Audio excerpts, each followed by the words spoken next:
Let's make planting this year's garden a lot easier with the Planter app. This app is packed full of features. It has companion and combative planting, which are indicated by green and red circles. It has a simple drag and drop interface. It has 80 plus plants and thousands of varieties.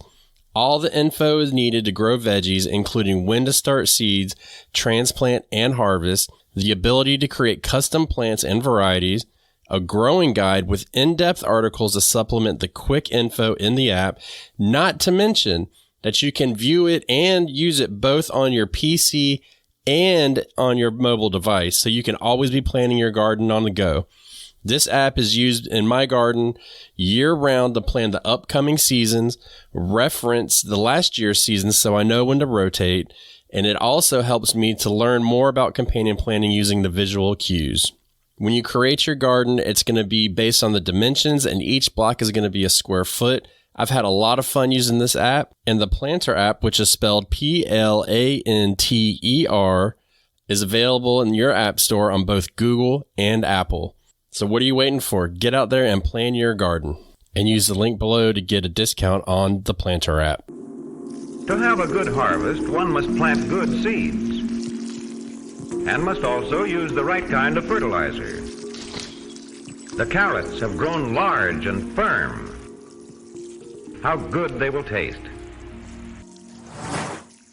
Well, good morning, gardeners and homesteaders alike. I am Ben Gardner, and I'm here with my lovely co-host, Miss Batavia. And we are here to tease the brain today. Wouldn't you say this is a brain teaser?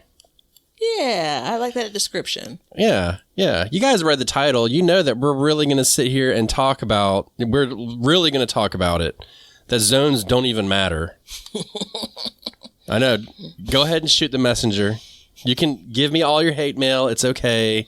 But I guarantee you by the time we're done with this, you're going to be like, wait, my zone doesn't really matter.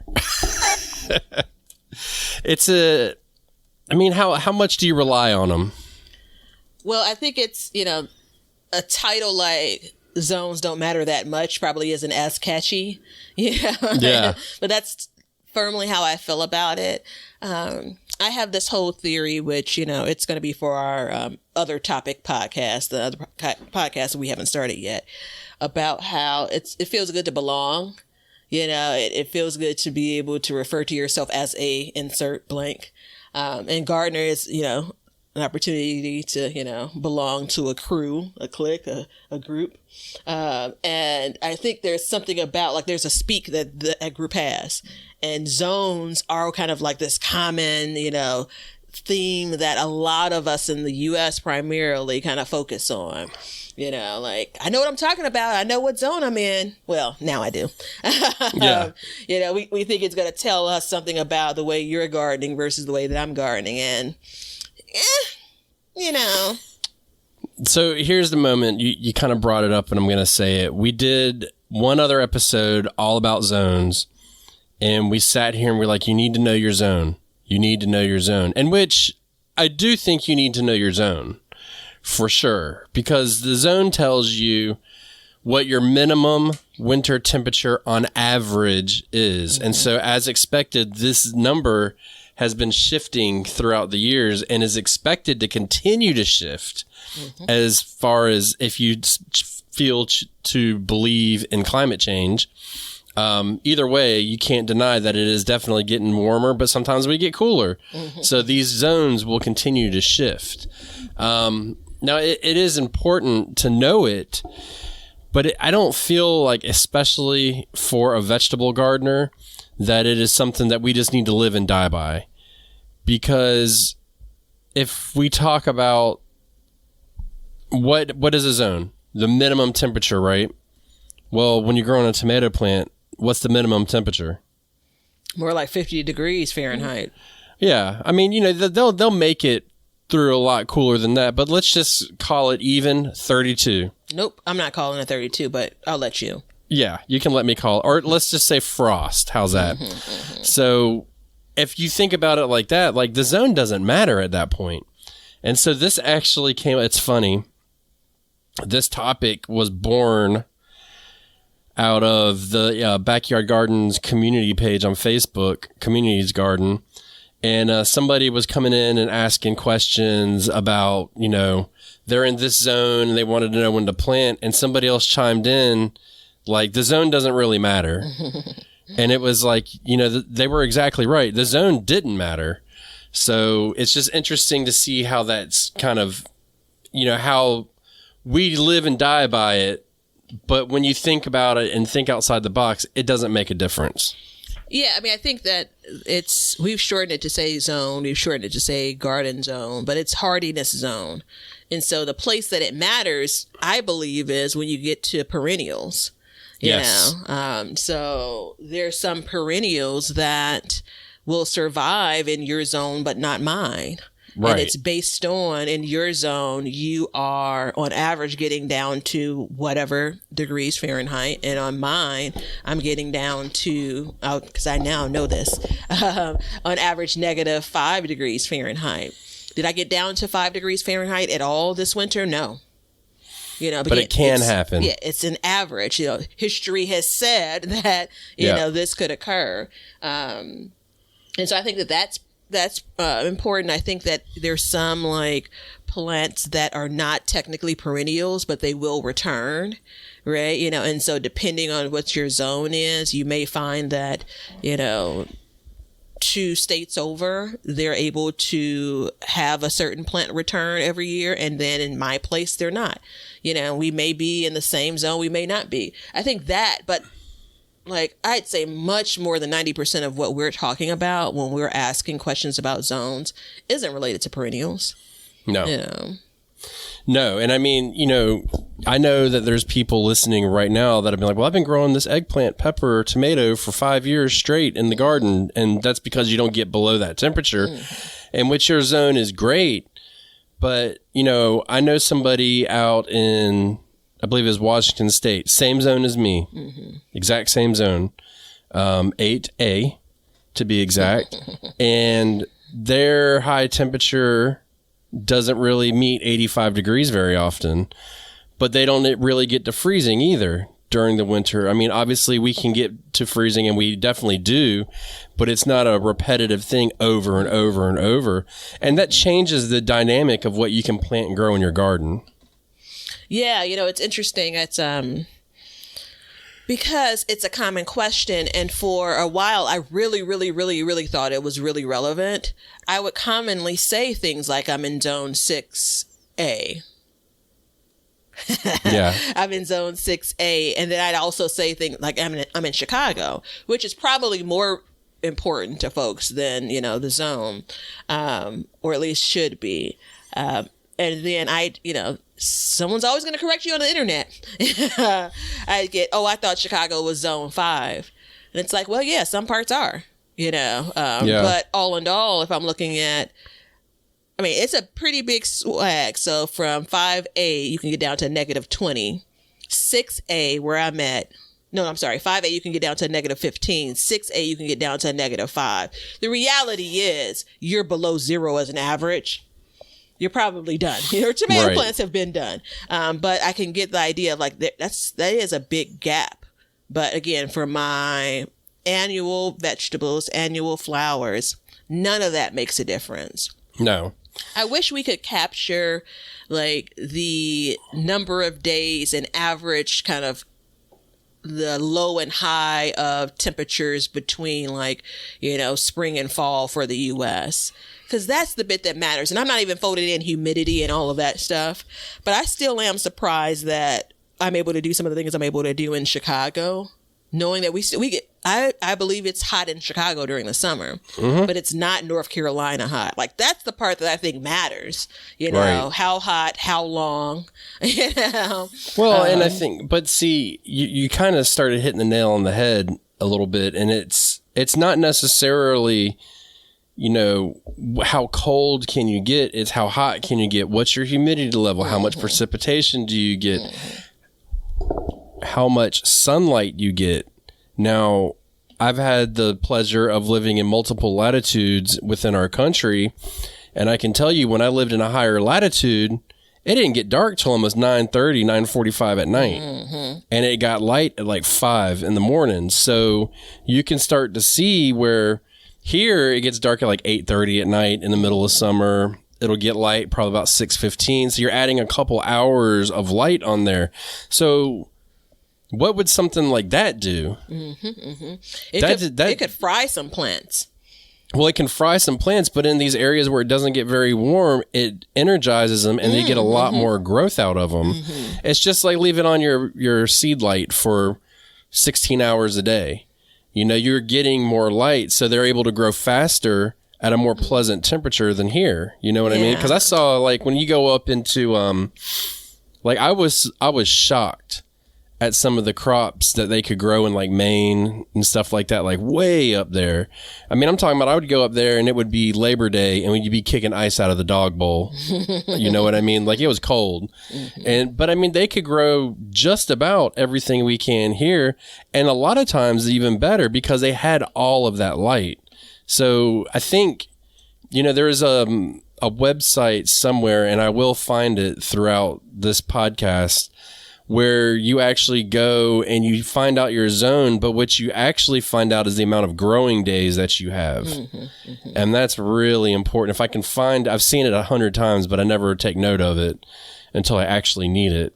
But that's really important too, because you really want to know how many growing days you have, especially when you're doing stuff like sweet potatoes or something where it's like 100 days plus.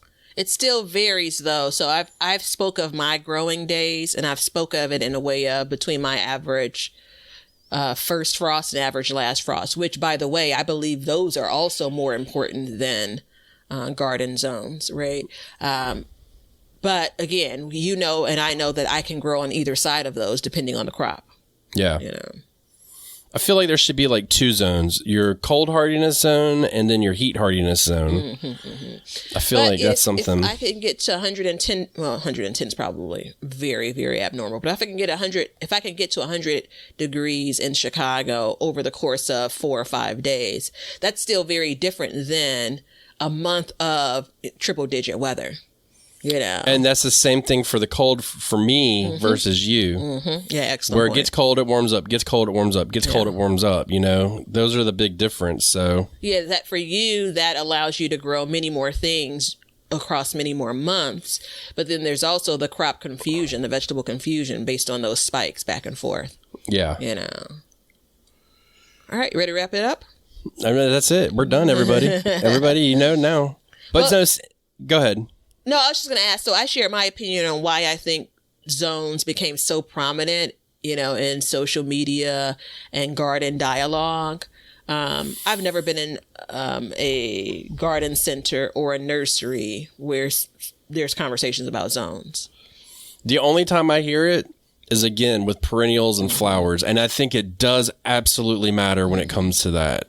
So I don't want there to be any confusion on how I feel about that. I think that if you're looking to put flowers in your yard of any kind, I think 100% zones definitely matter, because like for us, we have to put more tropical plants in our front yard because it gets so warm, but it doesn't get as cold in the wintertime. So then you get, you know, we get a little bit of reprieve on that aspect, but some of those plants won't survive, even though it's plenty warm at your house.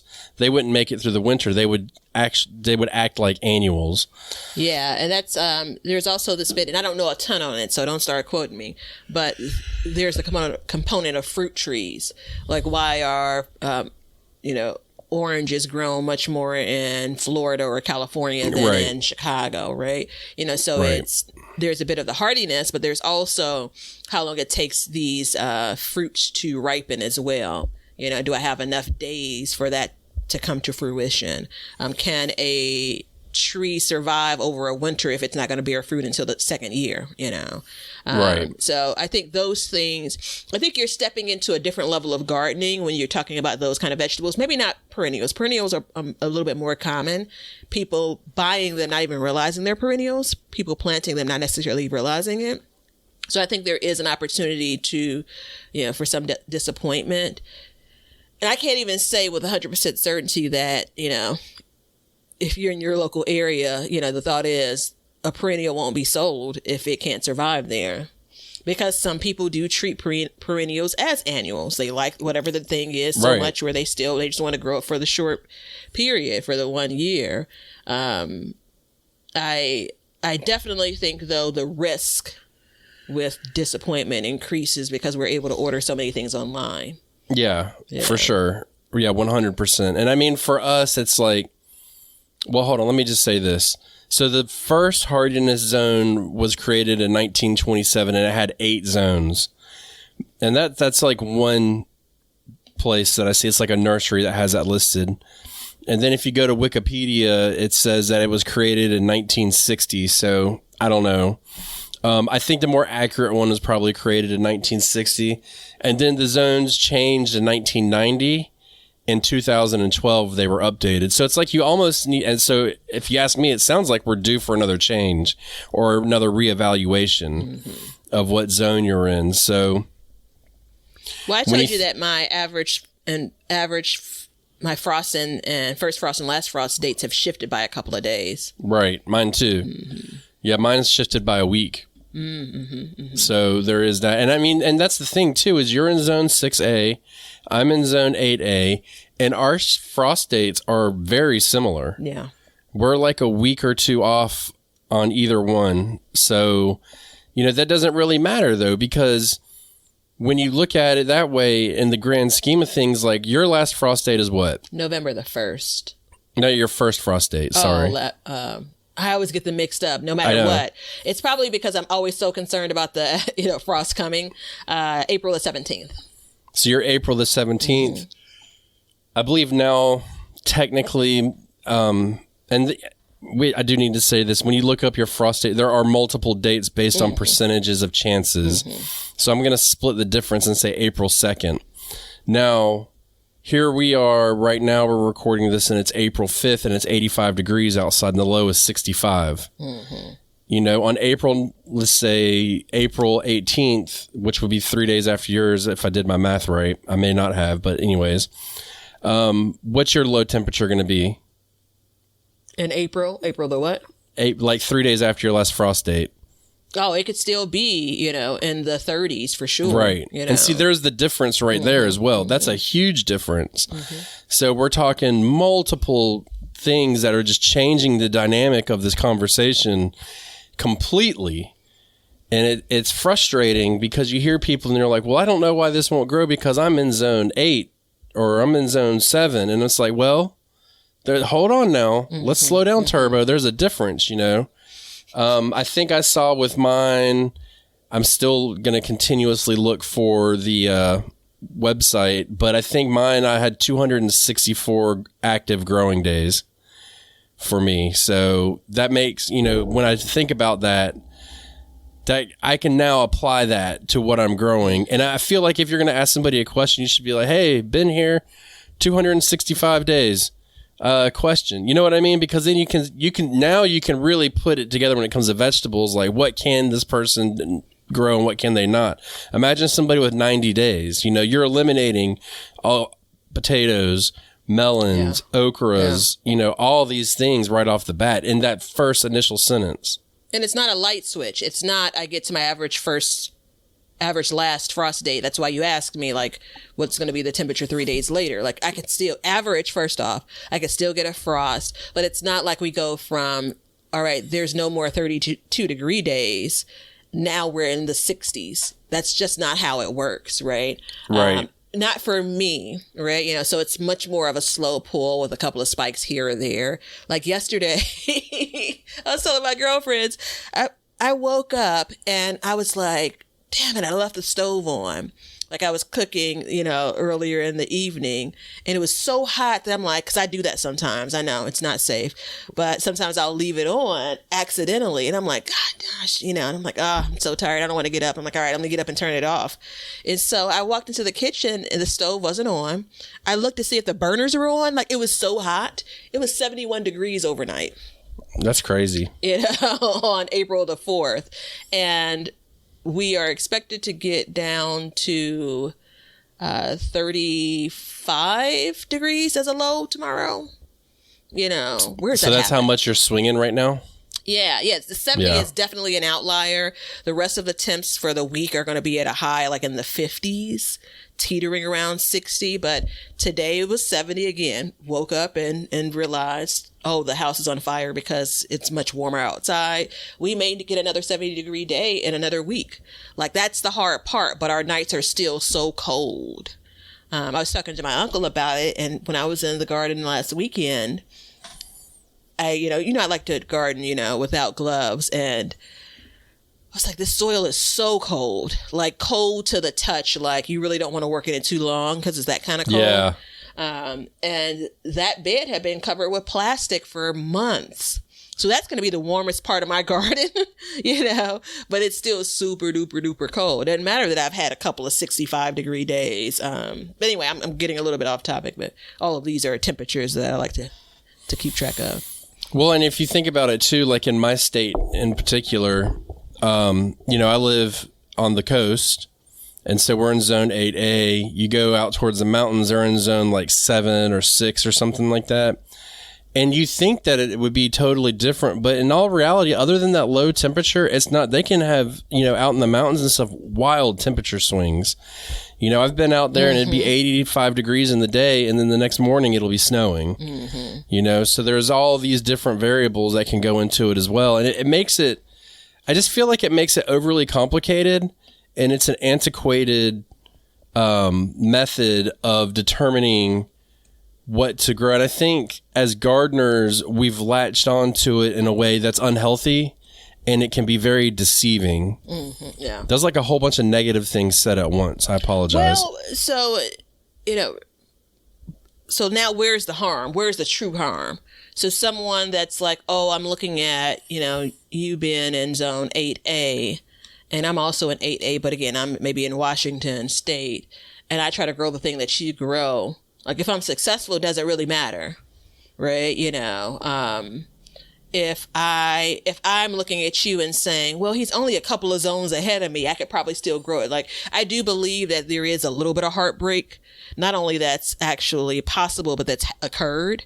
But generally speaking, I think that, most times it's probably no harm, no foul. Of course, we're, maybe not as informed as sometimes we think we are, but... Yeah, I think it's a limiting factor when it comes to educating yourself about what you can grow and when you should grow it. It's like, take your peppers, for example.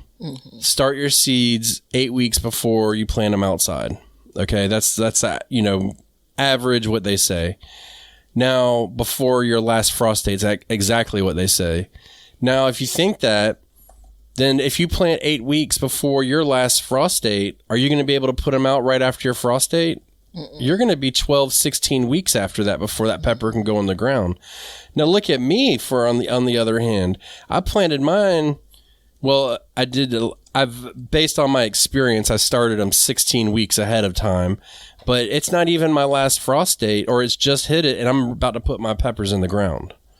You know what I mean? And so I feel like it's a limiting factor. And then when it's all said and done, when it comes down to the amount of harvest, because let's be straight, this is why we garden, is to harvest. That's the whole point. You're delaying the amount of harvest you can get off of that. You know what I mean? Like, you're not maximizing your garden's potential. Yeah, I did a lot of preserving of peppers. And peppers it's a real important, peppers and sweet potatoes are, and if I was really growing onions like I had planned to, probably onions, that's really the kicker, because they're such long crops. I'm sure there are a bunch of others, but if I'm not growing them, they don't come top of mind. The time frame, like your window, right? And so I've been thinking about peppers. I preserved a lot last year. I really enjoy them. They do well in my garden. Right? By well, I mean, they are typically not sick. They produce as much as I'm expecting. Right now that I get the idea of like a bell pepper plant isn't going to generally produce in my area 20 peppers. You're going to get a flush of them. But then I say, like, I'm harvesting peppers. I could harvest green peppers much earlier, but I like to let my peppers get to like their mature state. September is when things are starting to rock and roll for them. Yeah. And I'm not convinced that if I would have planted them instead of May 25th, May 5th, if I would get them that much earlier. I don't think it's just now you get them 3 weeks earlier. I think my May temperatures are still so iffy when it comes to how long it's hot for that, I question whether or not I would gain much. I say that to say, peppers I'm still questioning how many peppers I want to plant in the years to come. Right. Because of how much time they take to get to the place that I want to harvest them. They're a smaller footprint. I'm a little bit off topic, but if I had a longer growing season, if my average first frost date was further into the year, later in the year, then perhaps I would say for kind of peppers, I have like 8 months to grow them versus the 4 that I really have. Maybe I would feel different about it. And I think you can kind of take that approach across a couple of different vegetables. Eggplant is another example of that, well, how long is it going to take to produce? Yeah. Yeah. So I found the website. Mm-hmm. I'm excited about it. I know. I found the website. It is, and it's stupid. It's thealmanac.com/gardening/frost dates. And so just put in like frost dates for, by zip code and you'll come up with it. So for instance, mine says says the nearest climate station near you. So it may not be your actual like town that you live in, but closest to you. It says the altitude, which for me, it doesn't really matter. Last frost date, first frost date, and then growing season. So I have 218 days of an active growing season, which means no temperatures under 32 degrees. And it says the last and first frost dates are a 30% probability. So there's a 30% chance that you can get them, get a frost. Now my frost date is April 1st and November 6th. Miss Batavia's. They stole this idea. They stole this logic from me. This is the way that I've calculated it. So, and here we go. So you're in zone 6A. We know that.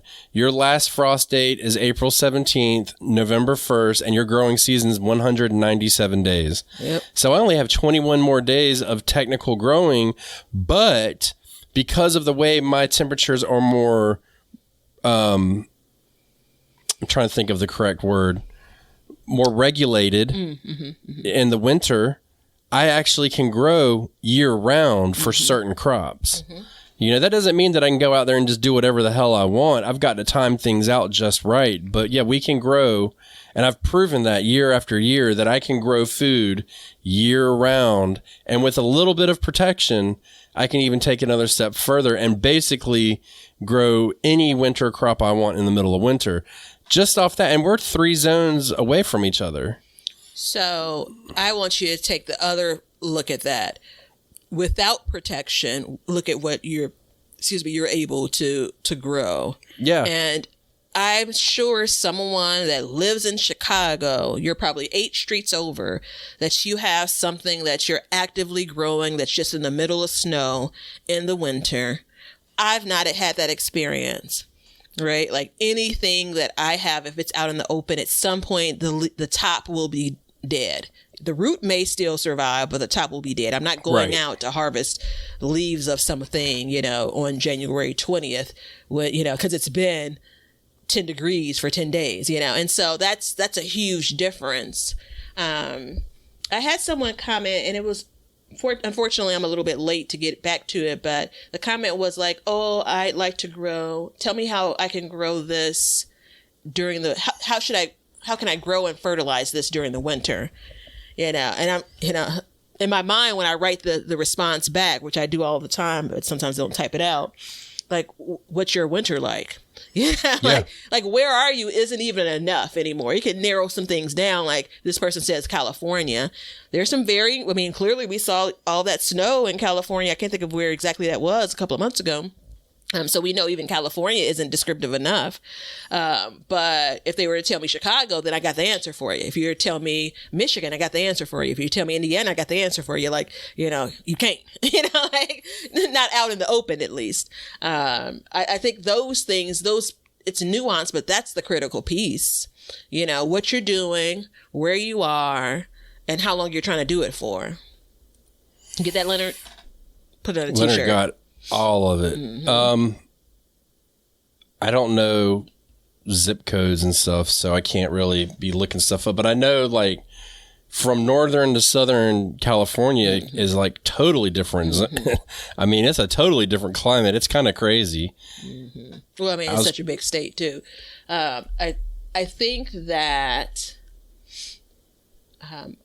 I, on the positive side, never see much controversy. Like, when I look at people's posts and comments and things around zones, like there's never outrage. Like, you told me you were in this zone and I tried to grow this, like there are not a lot of fights around it, other than people, again, correcting you and saying, not only have people said, I thought Chicago was in zone 5, people have literally said, no, Chicago is zone 5. Yeah. Which I think, again, it's obnoxious, absolutely. But a lot of what we see on the internet is. And earlier on, it mattered to me because I felt like, well, maybe, am I misinforming people? If I'm just saying I'm in Chicago and now they're thinking, oh, that's zone 5 and I can do what she's doing. And I don't think we can take ownership for that. I think we can do things like this, have this conversation about, it doesn't really matter. It's interesting too. I just put in Houston, Texas on this date thing. Mm-hmm. And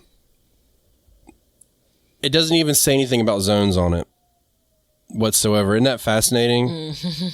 Like, I mean, it may not be interesting to you guys, but to me, it's like really interesting because it's like, I mean, I was curious because I'm looking it up, and I'm like, well, what is Houston's climate or the, gardening zone? Figuring I can get it all here, and you can't. So it doesn't even, I think that's the only place that I've seen where it just like clearly doesn't matter at all. It's uncommon that, right. It's an event once they get down to freezing. We saw it. I don't know if it was in Houston in particular, but we saw it a couple of years ago.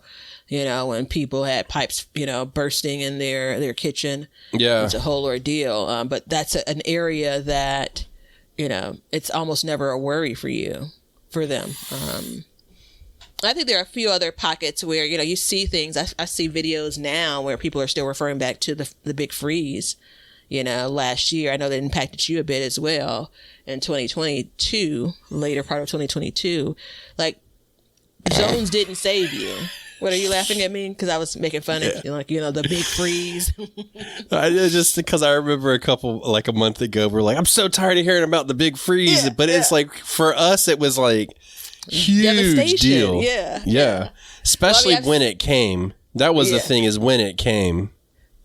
But that's the classic, like, you think that's cold? That's the kind of, making fun of folks like, you guys are staying home because you got an inch of snow, and just not recognizing it. And those towns aren't built for that. I heard hold on, Inch? No, Trace. They shut schools down here.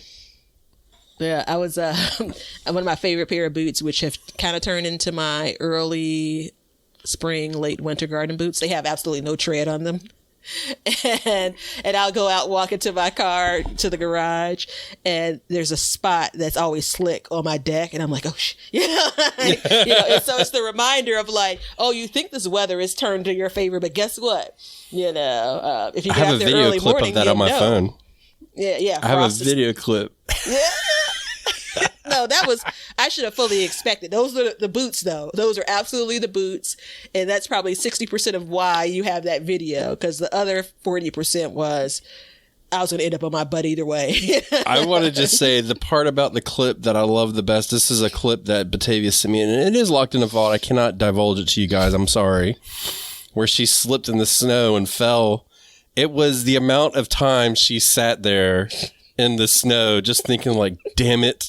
That was the funny part. It wasn't even the falling, because I felt bad for you, but the fact that you're just like, I can't believe this. I don't know what to do, So we're going to connect this. We're going to make this garden related because some people just don't know like this life. So I'm still pissy about it because I had to return my air fryer stopped working. And I had the hardest time through Best Buy trying to get it returned. They're like, you got to bring it into the store. And I'm like, we don't do that anymore for returns. And so I was mad about that. And it was like maybe my second trip, but I had all kinds of like garbage I was trying to take out. So I was risking a lot, on this trip. So I'm walking and I get down to the bottom and I can see there's ice, but when you've lived this life, you think you know how to manage it. And so the slip comes. And I promise you, I looked back. The only reason why you have the video is I had to look back to see, like, did I butt my head? Because I felt like I lost time. So it was like, I knew I was stepping, and then the next thing I know, I was looking around like, what happened? But then I had to figure out, like, it's kind of like quicksand or something. Like, how do I get up without falling a second time? So that was the staring around, like, I'm going to have to wait until spring to get up. Yeah, I'm just going to sit out here and wait it out. So do you think that gardening zones matter? Do you think that people should know their gardening zones? I think that generally speaking, it's a piece of information you tuck away.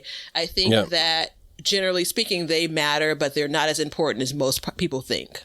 And I'm going to speak on what I believe most people think. I respect that. I have no problem with that at all. Do you think that people need to know their amount of growing days?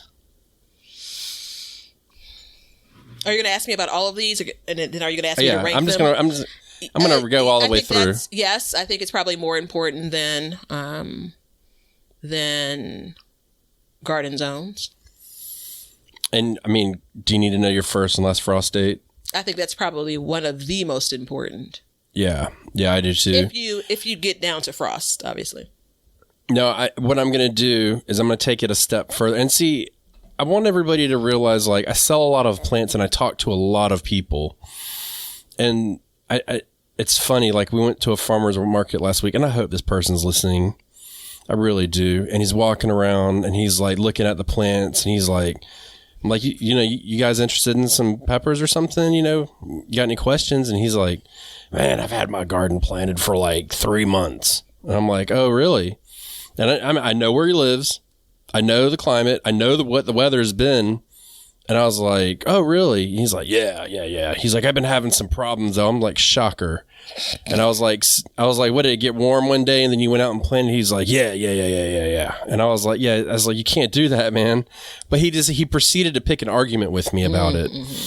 And the moral of the story, which I kind of left it at this, is like, you need to know what your climate is like across the board so you can make the educated decisions about what to do, and I see this all the time. And I've talked about it on the YouTube channel a lot. Is like, I've been fighting the urge for about a month now to plant my garden, to just go out there and throw my tomatoes in. And it was like a week later, frost, and then it'd be like 85, 60 at night, and then a week later, frost. And so, like, now that I've hit my frost date, now I can make an educated decision and look out. So typically there's a rule in my area where we don't plant tomatoes or peppers or anything real sensitive until after Easter, because invariably it always happens. And this year is going to be that odd year. So, we're going around to farmers markets right now selling plants, and we're two weeks ahead of schedule. You know what I mean? And you can't time that out. You don't know. But what I do know is in the past, this is what to look out for. And so I can make an educated decision, and I can change plans if needed when it's time. You know what I mean? And I think that's important for people to know, is don't just live day to day. Like, spend 30 minutes and just look up the history of your area and think about, and I know there's a lot of people now that are moving around and going to completely new areas. We have a lot of people from up north coming down here. And the one thing that I hear a lot is I can't get anything to grow. I can't grow any, like, people from like New York and stuff like that. And it's like, because it hits a wall in the summertime and they don't know how to handle that wall. Not to mention that they're planting like determinate tomatoes, trying to figure out why their tomatoes aren't growing. And simply it's because you can plant 2 rounds of determinate tomatoes here, and outgrow them each time. You know what I mean? So there's a big difference. So it's interesting to see those and, hear from these people. And I get a good snapshot, like in my area, of what's going on and what's going on in people's minds when they're trying to plant their gardens. And every year I hear about people pushing the envelope and ultimately getting burned every single year, because we always get a warm spell in about the middle of February every year. And it's just like when I was up in New England, I lived there for 10 years. Every January, there was like a 2-week period where it'd be like in the 60s. And me being from the South, I would be like, oh, here we go. Spring's on the way. And then the bottom would just fall out every single time. And it wasn't even close for me planting. It'd still get to freezing at night, but not like that bone-chilling cold. You know what I mean? It's like a reprieve. They called it the January thaw. And so I learned from the locals that had lived there their whole lives, like, yep, every year this is what happens. And so I knew moving forward, and that's one reason why I left, because I just couldn't take the tease of it. So I think that's a very important measure to know. And that goes in knowing your first and last frost dates. I believe, while we didn't capture it, what that weather is during those growing days, what that weather is like, so whatever that first month is, second month is, third month is, what should you be expecting? Right. And again, more so from a how high versus how low, so for me, clearly within that 197 days, May is within that period. What do I typically see for May? That's going to help determine if I'm going to be like the guy at the farmer's market or not.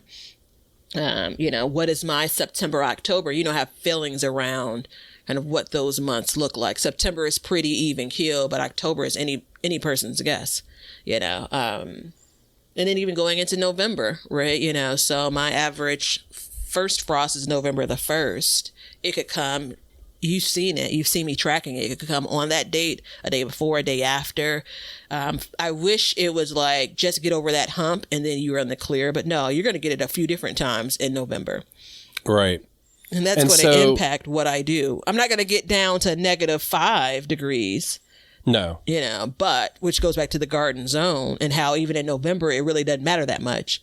But I'm going to get below freezing. Well, and one thing to know too is, like if you go and you were to take the advice of the Backyard Gardens podcast, which hopefully you will, and you look at your average temperatures for your area, dude, they're always lower than they're supposed to be. So it's like right now I'm looking at it, in April, the average temperature here is supposed to be in the mid 60s. It's been 85 every single day in April. You know what I mean? And like I go through each month and I'm like, it's, average high 86 degrees. And I'm like, dude, it's regularly over 90 degrees here. So there is that. And it's like in my area too, we have microclimates. Do you know what a microclimate is? Do you know what affects it and stuff like that? No. I mean, I think I know what a microclimate is. I don't know what impacts it. So like in our area, for example, I think it was last year or 2 years ago, we have 2 cities north and south of us. And they would get rain like every day in June. And we had, where I live in the middle, we live in the country, we had a drought. We didn't get any rain. And what it was those, all the roads and stuff were creating those microclimates and creating the radiation, the heat radiating off of the roads and causing rain, which can affect temperatures as well. So a lot of times in big cities, it'll actually be warmer than on the outskirts of the city because of all this. So, if you live in a city or something like that, these all can make changes within your area. Just like if you live in the mountains or in the hills or something, if you live in a valley, you can get the dew settling. You'll get, I believe it's more frost or less frost, one of the two. No, you'd get less frost because you wouldn't get the wind, more frost because you wouldn't get the wind blowing it away. And so it'll have time to settle and frost. So your frost date may technically be a little bit earlier if you're in a valley than if you're on a hilltop. So these are all things to kind of consider. And I know it seems kind of complicated, but I mean, we're all watching Netflix, watching junk anyways. Let's turn that off for just a minute and just think about this stuff. And I think it'll make people's gardens improve a lot more because they'll really be in tune with what's going on in their yards and their area. You know what I mean? So do you think that the new gardener needs to kind of indoctrinate themselves into all of these details, all of these bits? I think it's an overtime situation. You know what I mean? I don't think you need to be like, all right, I'm going to start my first garden. Let me start researching, and just go down the rabbit hole. But I think, over time, we talked about that in the Gardens Evolve episode, where like you start and you grow like a tomato. And then you progress and you progress, and then you're just starting to test out cooler temperatures, and you want to start growing as long as possible. And I think within time, if you focus on that, within a couple of years, you'll start to wrap your head around it a little bit better. For instance, where I am right now, it's cooler here because we have the wind coming off of the ocean. So we have those cool temperatures washing in, where if you go 10 miles inland, it'll be 5-10 degrees warmer sometimes. You know what I mean? Especially in the evenings and stuff like that. So just knowing something real simple like that. And anybody who lives on the coast knows that you get, the afternoon breezes and stuff like that. Or if you live on the Great Lakes or a pond or anything, you'll get like an afternoon blow. Then that kind of happens. So I think it's just knowing these things and learning about them slowly.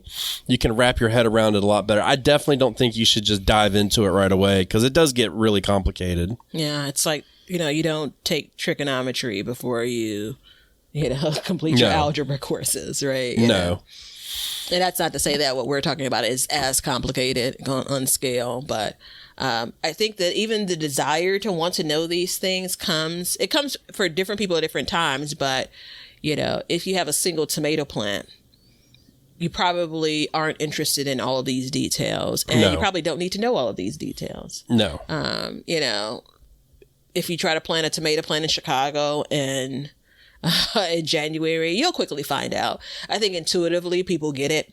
I think that the warmer places, you think that there's a little bit more play. I think, actually the opposite. I think that what I clearly learned, like maybe 4 or 5 years ago, maybe a little bit longer, was how much we could do in places like Chicago and places like Zone 6A, outside of those growing zone, or what is it, growing days even, right? I think that's probably the aha moment, and that's, kind of despite the zones, Yeah, and I mean, it comes down, like you have to manage cold, I have to manage heat, and you can do that multiple ways, and sometimes it's just by varieties, and just knowing that too, and I feel like, I've tried to make a shift in some of my viewing pleasures about gardening on different social medias and really focus on people in climates that are a lot like mine. And that's really helped me a lot to understand, because I'm starting to see, like, I've watched videos about managing cold because I was worried about it. Dude, you know how many times I used my low tunnel this year? Once. I'm not even going to put it up next year. I'm just going to get it ready to use. I'm not even going to pull the plastic out and stuff because it's just not necessary. But in the summer, we may need to reevaluate that and say, like, we may need to put shade cloths down or something like that, extra watering and stuff like that. So it makes a big, big difference. And that's where, like, the garden zone just doesn't matter in that, or the plant hardiness zone just doesn't matter anymore. I think, gosh, I wish I'd have thought about this 40 minutes ago. I think extending your season, I think garden zones absolutely matter. Right. So my great desire to grow all throughout winter, right, with protection, I clearly understand that. It's still, how much protection are you providing, and so, like, could my garden sustain -5 becomes the question. Is it worth me investing in creating structures and such to have a garden all throughout the season? What would I need to do to survive -5 degrees? That's when things matter, but that's probably an extreme version of gardening, right? Yeah. Well, and I think too, you have to really, with annuals too, just to note, I'm talking about annuals in that scenario. And you have to consider too, is like, how much are you producing out of your garden to even make it worth your while? Yeah. Like, at some point, like, I mean, okay, so, Batavia has 852.5 garden beds in her yard. if she's going to plant, 1 4x8 bed over winter, like what's that going to do other than make you feel good? Now, you may want to do that just for fun, but when it comes down to it, that could be a lot of effort that's just not needed. It makes me so sad. And I had a call for work earlier this morning, and this is a treat for you all because I don't think I've shared this with you all. There was a second round of New Year New Batavia, and it came about around spring. And so my colleagues would oftentimes get greeted with good morning, right? And so just an overall happier version of me. And that's not what they got this morning. we are, I mean, the weather again is much more mild, much more comfortable, but it was doing quite a bit of raining. And so I was kind of like, oh, we're so close. Spring, please deliver. And I was sharing with a gardener kind of connected to this. It's really been hard for me to get out of the gate, getting out of the starting block, kind of this bouncing back and forth with the weather, and so it's almost a pipe dream now, this idea of I can create these structures and I'll have plants that are alive under the 6 layers of plastic. And I'm looking and saying, like, do I even want to go outside to go get, whatever the harvest, whatever that is? I don't know if I really have it in me right now, not right now as in this moment, but just generally speaking. Like just look at how difficult it's been for me to get out and into the garden. We haven't had snow much of this winter. It's not even that. That's not even, a barrier that I need to climb over. It's just like, call me when it's 75 degrees consistently. Right. Yeah, and I mean, that's the thing, too, is how much are you willing to deal with when it comes to extending and stuff like that? And it's like, why are you guys talking about extending your season in April? And it's because, I mean, sometimes it takes you the whole summer to get ready to do that. I mean, it is what it is. You might need to be doing some research and figuring it out. Well, there's also this bit of, weird, by the time this airs, you're like, a third of the way through spring everywhere in the U.S., right? And so, again, spring temperatures vary based on where you are. But windows are closing when it comes to spring planting, right? And for some, it's already closed. And so now maybe you're starting to think about, well, I didn't get a chance to grow this in spring. Now you're thinking about fall, right? And all of what we've talked about, growing days matter. I mean, this is where it really starts to get complex. When do you plant the thing that you're trying to plant for fall? How much, into the fall season / winter season can that thing go? If I have something that's almost ready to harvest in the fall, if I add something to extend the season a little bit more, maybe it gets to the point of maturity. I'm still not even convinced that that's a thing, but it all starts to be intertwined. But again, it's more like calculus at that stage. It gets to be a headache. It definitely does. So I'm going to stand firm in the fact that I don't think garden zones really matter. And I think that we should be discussing, average temperatures and times of temperatures, which makes it a lot more difficult to open a conversation with somebody when you have to say all those things like, hi, my name's Ben, 218 days, April 1st and November 3rd, with the average of 75 and April 2nd. I think that's a ridiculous way to communicate, but... Put it on a shirt, Leonard. Yeah. It would be nothing but just words and numbers. It'd be, mind-boggling. But, one thing I will say is if you ever want to know anything about the climate in your area, there's 3 types of people to talk to. Farmers, hunters, and fishermen. They will all be able to tell you all those times because they're in tune with it. And you may not want to call yourself a farmer. You may want to be a gardener. You may not want to be a homesteader. You may want to be, it doesn't matter. We're all farmers to an extent, just on a smaller scale. And so I think that we should be more in tune with what's going on in our surroundings and not worry so much about the here and now, but worry about like throughout the course of the season. I am very proud of all of the things I've learned in the second half of my gardening career, and what I learned the first, 7 or 8 years has prepared me for now what I'm able to absorb and understand in the second half of the time I've been gardening. And generally, I think I'm just a better gardener for it, but I'm also a bit more compassionate. Yeah. A bit more empathetic, you know. So I'm not really laughing at you all with the big freeze. I'm smirking, but I'm not laughing. But yeah, they're all good things. So if you basically want to say, I'm going to opt out of gardening zones, do that. And you don't even have to do all the other stuff we said is more important. I mean, we recommend it, but do what you want. Yeah. It's your garden. You know, plant your tomato plants in July and, you know, whatever you want to do. It doesn't matter. It's up to you. That's your garden. It's your life. You do what you want to do. And I think that's the important part, too. I mean, just because I get super technical about it, and that doesn't mean that everybody else needs to. But what does become a problem is when people start spouting off untrue things and confusing people. That becomes a problem. And I don't like that because I feel like it leads people down a really small path. You know, it's like when I was at that farmer's market, people were buying peppers from me. And I would tell them, like, look, the weather forecast looks a little iffy. Wait 3 days, check your 10-day forecast, and then plant. You know, just it'll be fine in the pot. Keep it watered. Keep it outside. Just make sure that it's not going to get cold.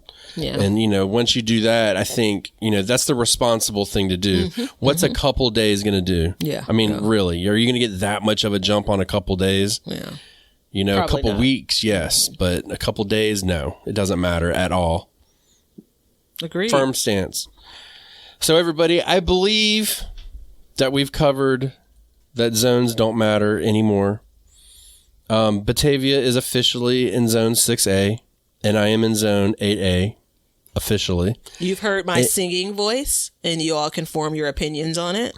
That's right. And you can come check us out on Facebook at Backyard Gardens Community Garden and support us on Patreon or Apple subscriptions. And just remember, we have actively learned to grow and growed for change. See ya. Now you know why people feel like celebrating at harvest time. All over the world, people have feasting and good times when the crops have been gathered in. Hey, everybody. Thanks for checking out the Backyard Gardens podcast. If you like what we're doing and you want to continue to support the podcast, head over to our Patreon page to sign up. You can also make a one-time donation using PayPal. Both of these links are in the description. With your support, we can continue growing and helping others in their gardens. See ya. If you guys want some Backyard Gardens gear, Go to the link below and check out our t-shirts, mugs, pint glasses, and other gear. all purchases go towards helping to support the show, so thank you so much in advance, and we hope you enjoy.